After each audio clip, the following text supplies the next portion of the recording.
வங்கதேசத்திலிருந்து மேற்கு வங்கத்திற்குள் ஏராளமானோர் சட்டவிரோதமாக ஊடுருவ உதவிய 7 பேர் அடங்கிய கும்பல் மீது தேசிய புலனாய்வு அமைப்பு வழக்கு பதிவு செய்துள்ளது. பக்கத்து நாடான வங்கதேசத்திலிருந்து ஏராளமானோர் சட்டவிரோதமாக புகுந்து பல்வேறு நகரங்களுக்கு சென்று தங்குவது கண்டுபிடிக்கப்பட்டது.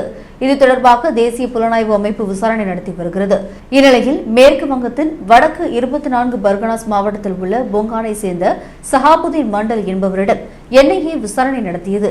இதுகுறித்து பேசிய என்ஐஏ அதிகாரிகள் வங்கதேசத்திலிருந்து மேற்கு வங்கத்தில் உள்ள பொங்கான் போக்தா பகுதிகள் வழியாக சட்டவிரோதமாக மக்கள் ஊடுருவது தெரியவந்ததை அடுத்து விசாரணை நடத்தப்பட்டது.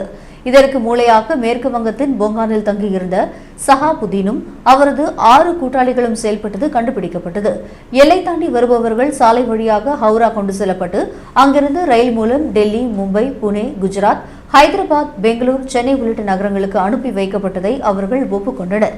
வங்கதேசத்திலிருந்து வருபவர்களிடம் இதற்காக பெரிய தொகையை சஹாபுதீனும் அவரது கூட்டாளிகளும் பெற்றது தெரியவந்துள்ளது.